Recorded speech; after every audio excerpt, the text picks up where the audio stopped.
Hey boys, the old man here. Well, it's the end of 25, and it's been a great year. Really happy about what's happened this year, and I'm pleased. Of course, started my business and started this YouTube channel this year, and things couldn't be going better. Of course, still small, but that's fantastic. So yesterday, I put out that video of my dad and I at lunch with four generations of my family, and how dad got pretty choked up about it.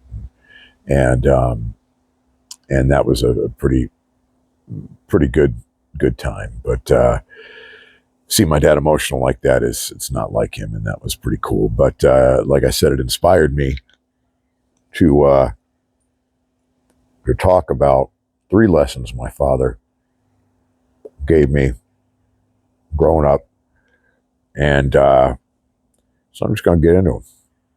So the first lesson that Pop always tells me, he'll look right at me and say, "Son, the enemy of good is better."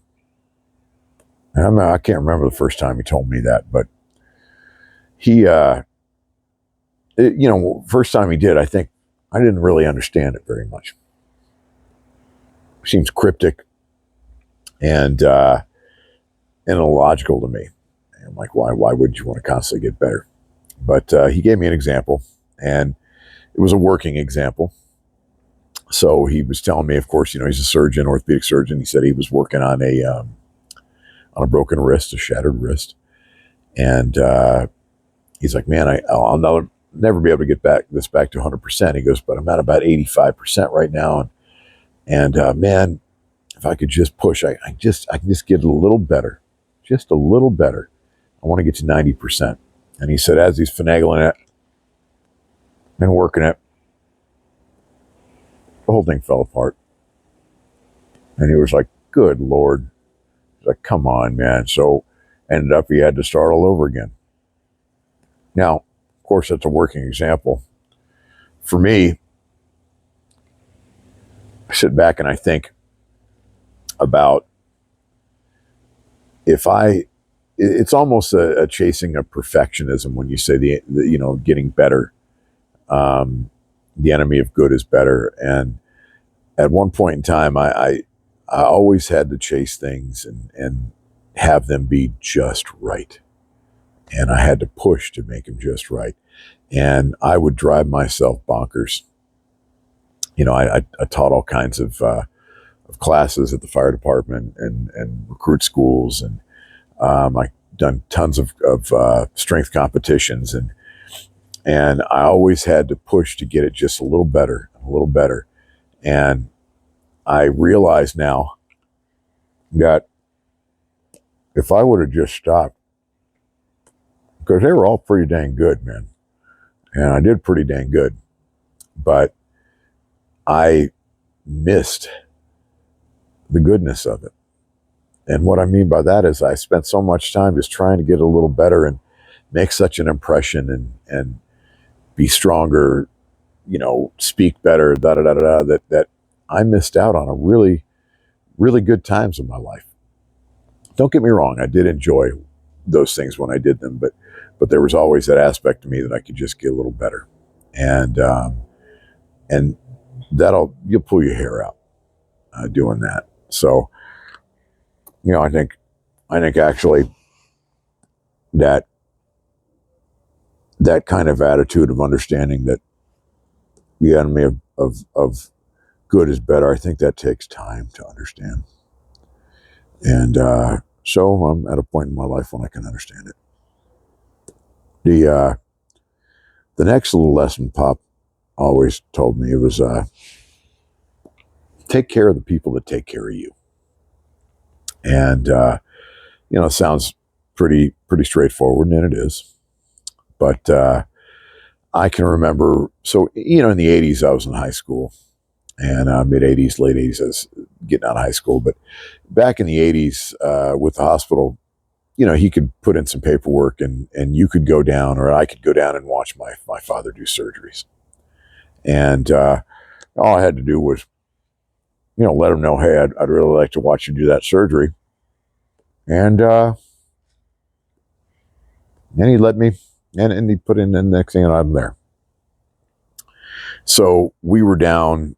I was watching a surgery, a knee arthroscopy, and which is pretty neat. I mean, you don't really see anything, but there's a camera on the end of the arthroscopy wand, and then you can look at what's going on inside the knee on a video screen, and see what he's doing there, which is pretty cool.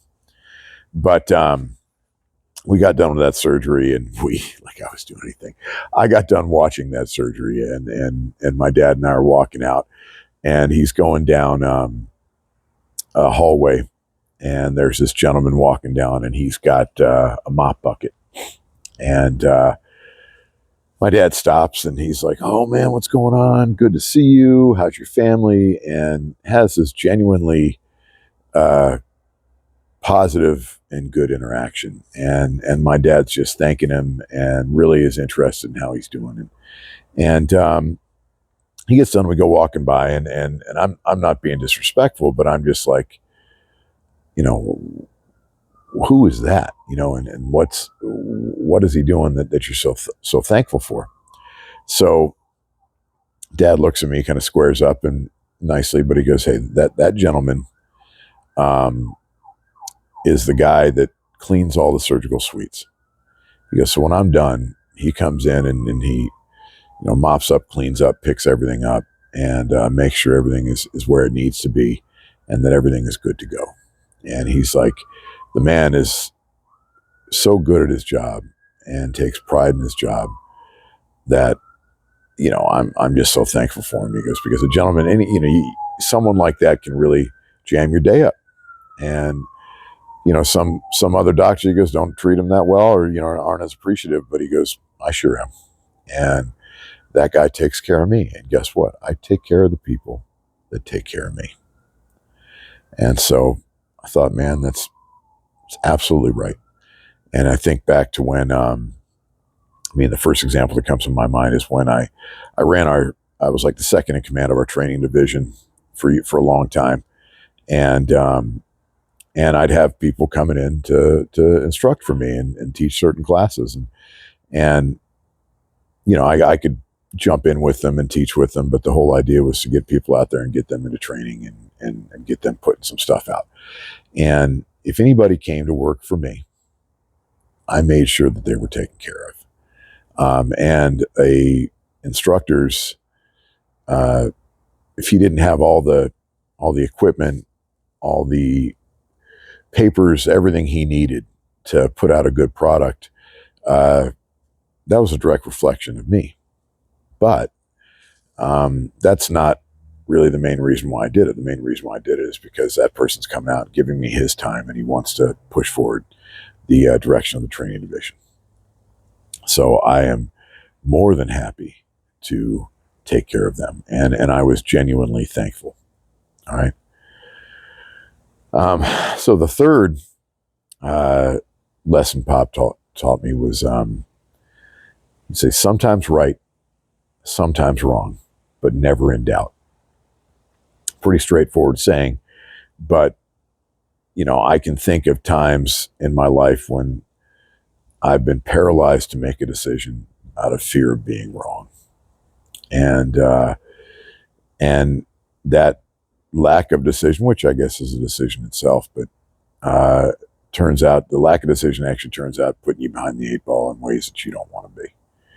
Also, that saying itself, I think, really served me on the fire ground, or on an accident scene, because you've got a lot of decisions to make with not a lot of information that's given to you. And hopefully through training and experience, you're going to make the right decisions, because I'm not trying to make a decision that's wrong, but a decision needs to be made. And if you're going to get bogged down in the mire of paralysis by analysis, you're going to be in trouble.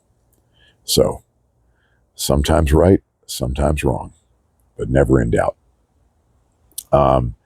There's one little story that I wanted to talk about at the end of this, and it's not advice, or maybe it is, but it's not a straight advice. It's something that I watched. So when I was a little boy, my dad would go make rounds at the hospital, post-surgical rounds. And back then, again, you could, I was maybe 8 or 10, but you could go with a doctor, with your dad to the surgery, to the hospital. Now they won't let you do that, but and I used to walk around behind him, as his little bodyguard, and I'd watch him treat patients and in the hospital. So I can remember my father walking into this room, hospital room, and there was a woman in her bed in the corner of the room, and quite frankly, she didn't look too good. And I can remember this, and she was just head down. I'm sure she was, she was sick and going through some orthopedic stuff. But my dad walked in, and I can't, let's just say her name was Edith. He walks in, he's like, "Hey, Edith, how you doing?" And he's got this big smile on his face.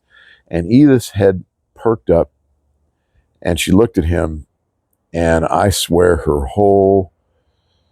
everything changed about her. And my dad, he had this bedside manner with these people, with his patients. And I swear on my life that woman healed right there, just by the genuine, caring interaction of my father. And I guess that kind of goes into, you take care of the people that take care of you, or you just take care of people, right? So to watch him heal people with words and attitude, it's absolutely incredible. And I don't know, it's great, man. Just something I wanted to add to this. So, end of 2025, got some Old Man Copper Night Raid, which is the coffee, beard balm, and mustache wax in right now. Good for the mornings, get your coffee, put some coffee wax in. I'm smoking a Savinelli 673 KS. This right here. Now, I don't find this pipe in general that good looking. I'm surprised I bought it because I think it's kind of ugly. But what I will tell you is this is the best smoking pipe I have. I swear it's got training wheels on it, man. I can overpack it. I can do whatever, and this thing just freaking smokes, man. And I love it. I'm smoking some Briarworks Sweet Tea Cavendish, which is very smooth, very nice. Of course, aromatic, smells fantastic, tastes great. But, well, boys, it's the end of 25, and thank you. I'm going to keep you guys apprised to everything as I go.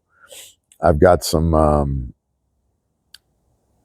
plans for all this when I hit some benchmarks, and I'll let you guys know what that is soon. But love y'all. Thank you so much. See ya.